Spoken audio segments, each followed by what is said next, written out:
सांवरिया।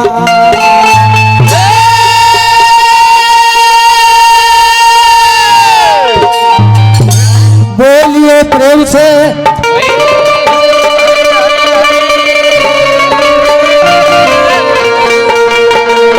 गजानंद भगवान की।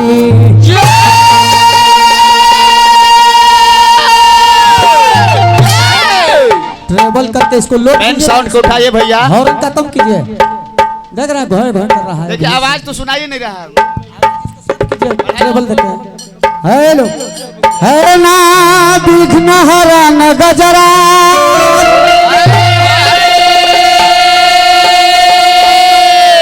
एक दंत करिवर बदना सिद्ध करहूं ममताज।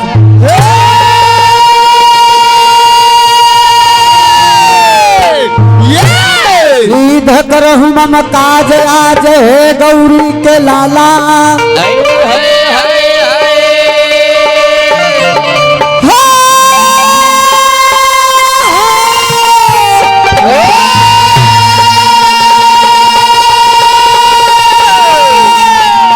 जी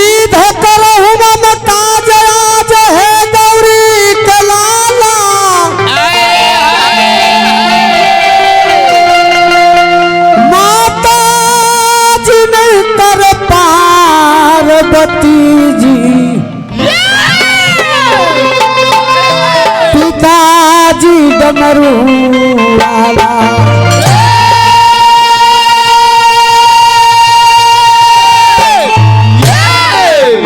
लेकिन यही बतिया के इनकर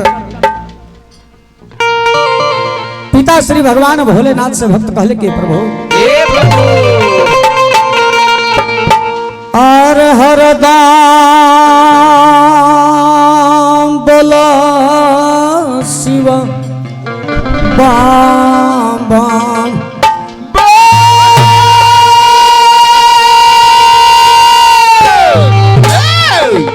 कर त्रिशूल बसहा पर शंकर डमरू बजावत डम डम डम। हरदम बोलो शिव बाम बाम।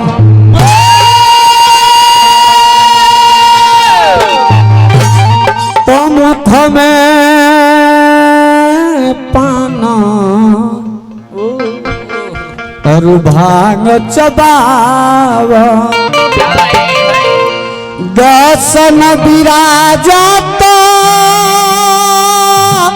चाम चाम चाम। हरदम बोला शिव बाम बाम।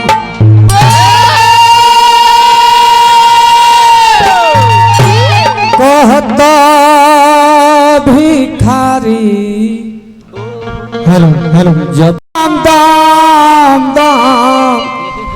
हरदम बोला शिव बाम बाम।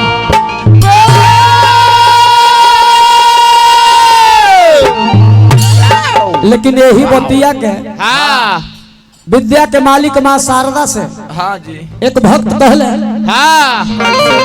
हेलो हेलो 18-19 में कोरोना काल आयल रहे महोदय जी। तब बुझाए कि संपत्ति धैले रह गई और जान चल गई आदमी के फड़फड़ा गई। माने समाज में देखा हो गई कि रिश्ता का कहवाला।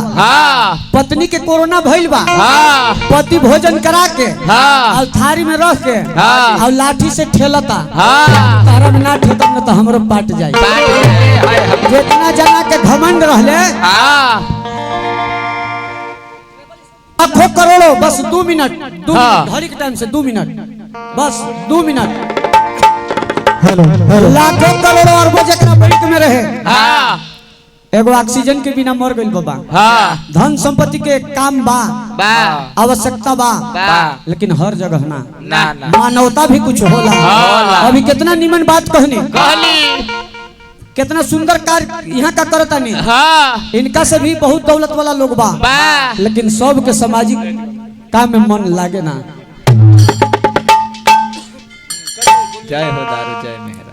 ओही माई से कहले का कहले उद्याचल अस्ताचल हिमाचल निराचल भा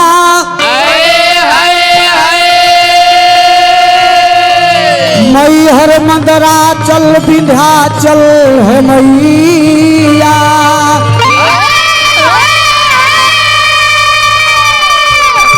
जहाँ में जो जाचल समाचल है शैल सुता तो संकट में जा चीज बाचल है मैया तो महिषासुर मर्दनी हो गर्जनी में रहल तू लाल लहरदार सोहया चर है मैया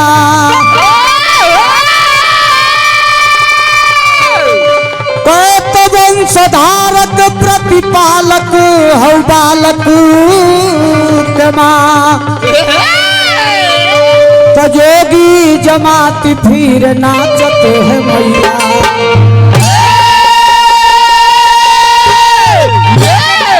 ऋषि महर्षि देवर्षि ब्रह्मर्षि लोग तोहर नाम आठ जाम बाचत है मैया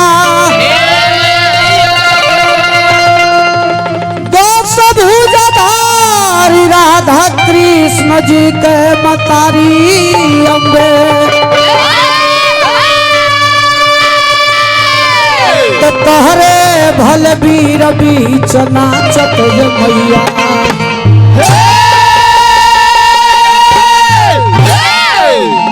यह सुमिरन वंदना ये तो लोग के निमन लगे खातिर हमने साज बात से गाइला लेकिन मान के चले कि है सुमिरन वंदना तो सुमिरन वंदना हमार हो गइल लोग के नीक लागे खातिर साज बाज के साथ गावल जाए लेकिन आगंतुक में हो के एगो स्वागत गीत स्वागतम स्वागतम स्वागतम स्वागतम